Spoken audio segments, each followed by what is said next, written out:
সামনে লোকসভা নির্বাচন, তার আগেই কোচবিহারের দিনহাটার রণক্ষেত্র পরিস্থিতি। কোচবিহারের বিজেপি প্রার্থী নিশীথ প্রামাণিকের কনভয় হামলার অভিযোগ উঠেছে।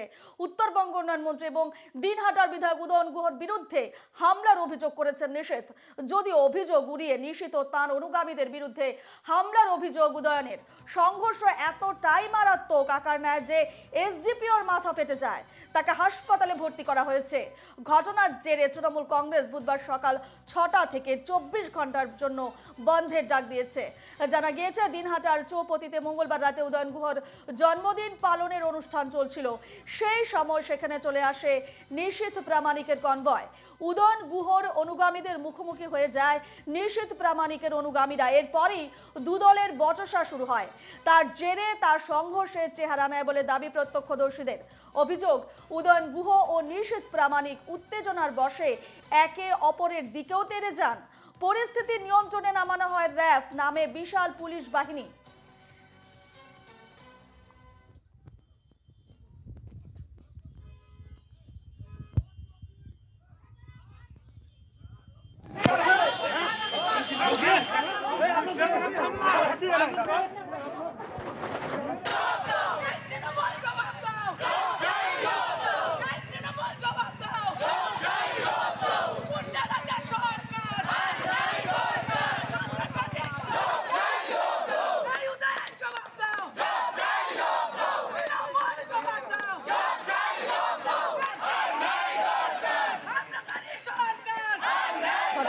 গতকাল রাতে কোচবিহার শহরের মরাপড়া চৌপতিতে পথ অবরোধ করে বিক্ষোভ দেখায় বিজেপির কর্মী সমর্থকরা। সেই ছবি আপনারা দেখতে পাচ্ছেন, একদিকে যে ছবি দেখতে পাচ্ছেন সেই ধুন্ধুমারের ছবি, এবং অন্যদিকে পরবর্তী সময়ে পথ অবরোধ করে প্রতিবাদ জানায়।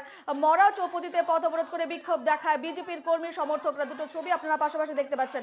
ঘটনার সম্পর্কে উদয়ন গুহ এবং নিশীথ প্রামাণিক কি বলেছেন শোনাবো।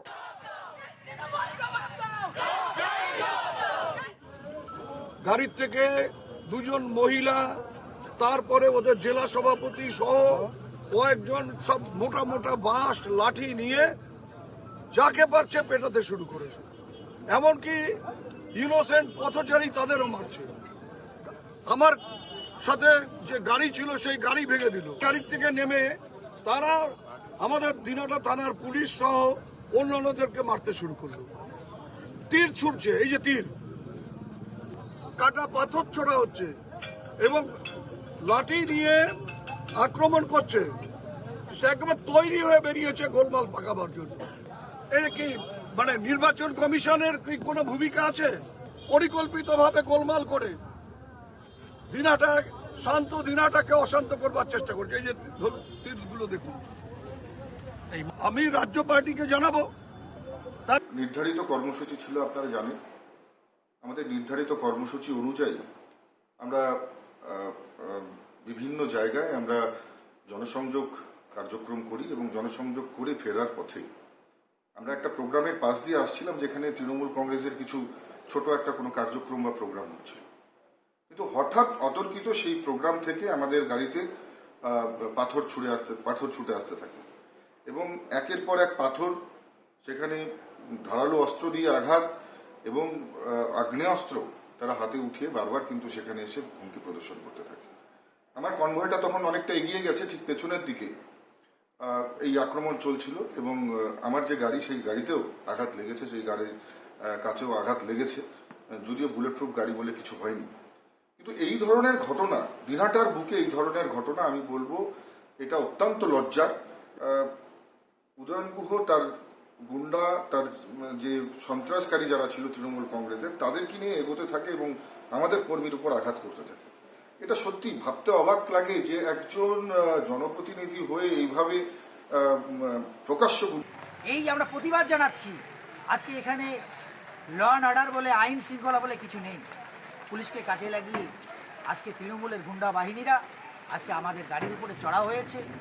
অনেক কর্মীকে তারা মেরেছে, লাঠি দিয়ে মেরেছে। পুলিশের সামনেই এই সমস্ত ঘটনা হয়েছে। এসব আমরা আশা করতে পারি। আজকে পশ্চিমবাংলায় যে রাজনীতিটা চলছে, অত্যন্ত জঘন্য রাজনীতি, সেটা তৃণমূলের পক্ষ থেকেই করা হচ্ছে। আমাদের কর্মসূচি যথারীতি ছিল, আমরা প্রায়র পারমিশন থেকে শুরু করে সব কিছুই নেওয়া ছিল। তারপরে পুলিশের কোনো হেলদোল নেই। আজকে এই যে সংঘর্ষ, আমাদের গাড়ির উপর আক্রমণ, এটা আমরা কখনোই ভাবতে পারিনি। তৃণমূল যে ঘটনা ঘটিয়েছে, আমরা এই